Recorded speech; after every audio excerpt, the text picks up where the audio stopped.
In this video, I present a utility patch that generates non-robotic vowel sounds, meaning sounds as close as possible to a real human voice. Let's first listen to an example of a male voice in the bass register as generated by the patch.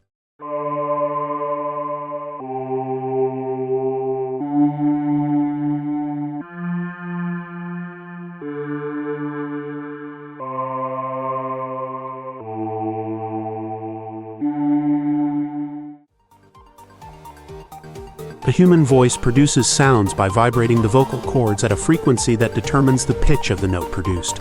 This frequency, called the fundamental, is always accompanied by a series of frequencies known as harmonics.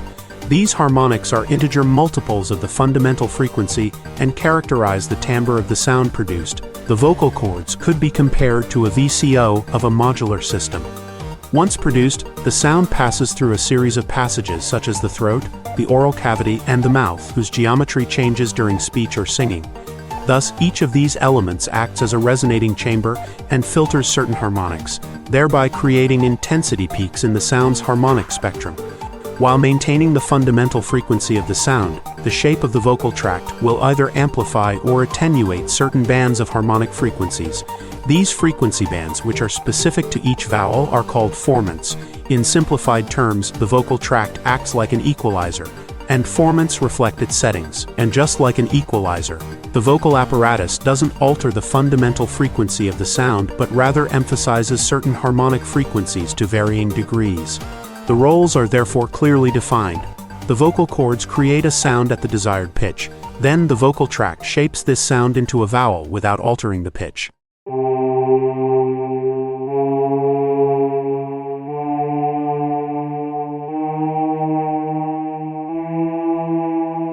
Ultimately, in each specific register, such as a male voice, each vowel sound is characterized by a series of formants that shape its acoustic form and make it recognizable.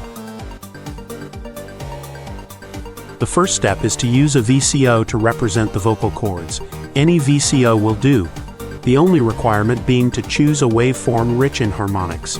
Otherwise, the harmonic filtering will only produce a very thin sound.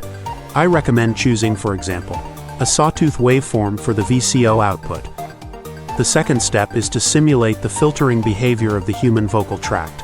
We therefore need to choose a set of bandpass filters patched in parallel, each of which must be parameterized according to the desired vowel and register. The values of the bandpass filter settings are crucial in determining which bandpass filter module to use. For my patch, these values come from the website displayed on the screen, the full address of which is in the description of this video. This website provides several tables listing the Formant filter parameters for all vowels across various vocal ranges, such as bass, alto, soprano, and tenor. Here is an excerpt from the table showing that the sound O is obtained from 5 frequency ranges, that is, 5 formants labeled F1 to F5. For each formant, this table associates a center frequency, a gain value, and a bandwidth. In short, all the harmonics of the original sound located within the shaded areas will be amplified. Those located outside the shaded areas will be attenuated. The filter used must meet several requirements. First, it must allow for easy adjustment of the formant's center frequency in bandpass mode. Second, it must allow for adjusting the output signal's decibel level to the desired values. Finally, it must allow for adjusting the desired bandwidth based on the formant's center frequency. In the patch presented here, I use Audible Instruments EQ filter modules.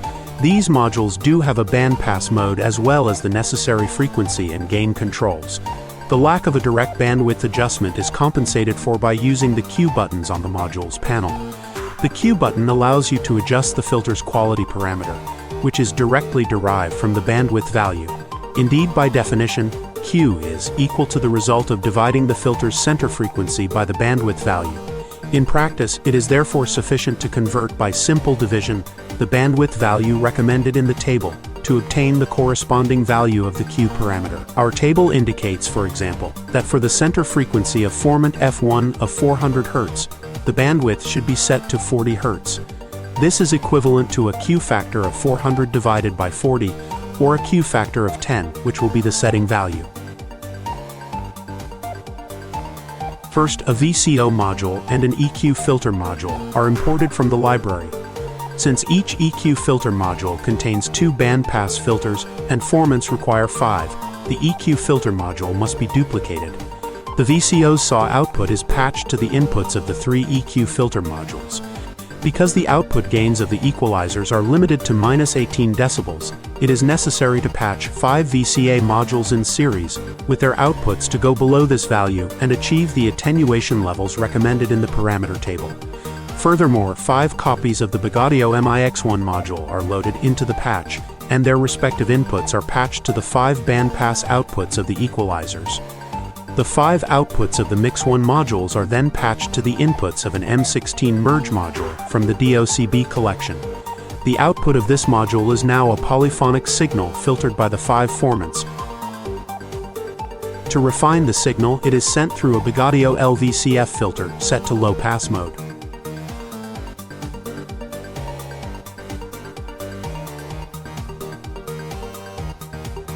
To further enhance the realism of the simulation, the output of the low-pass filter is patched to the input of a GPAudio stereo chorus filter.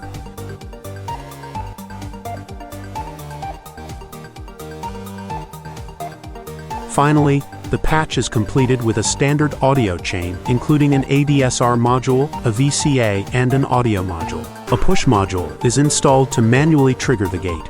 In our subsequent patches, this will be replaced by a clock or another triggering system. The core system of the patch is complete. Now we need to configure its modules.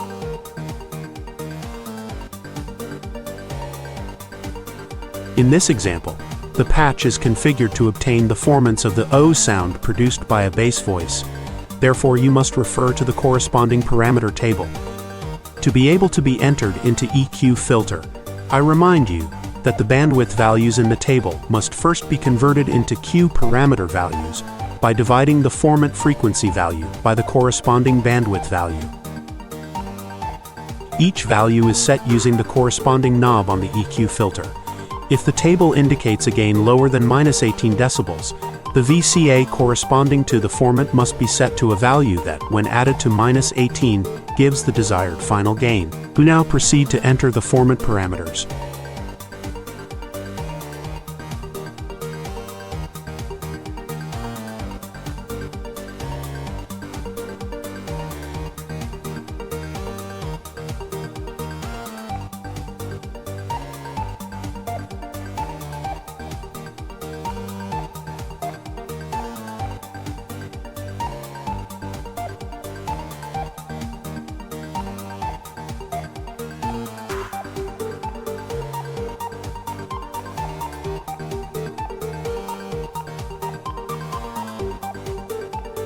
Once the 5 formants are entered, we can test the filter output.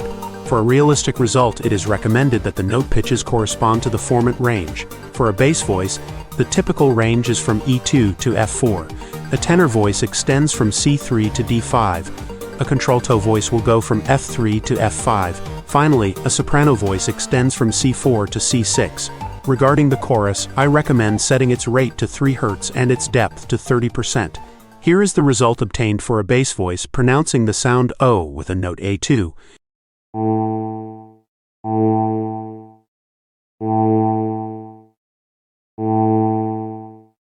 It is useful to memorize the formant settings for each vowel in various registers to quickly retrieve them later. For this, I recommend using the 8-face module by StoreMelder. This extraordinary module allows you to store, recall, and sequence the various presets of any module in the rack, and therefore, in particular, formant modules. A previously saved formant preset is simply recalled by clicking on the relevant slot in the module. This is the method I used at the beginning of this video to demonstrate the patch's sonic possibilities.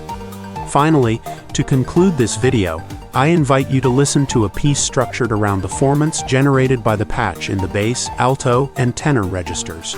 You might recognize the DS E-Ray. Enjoy.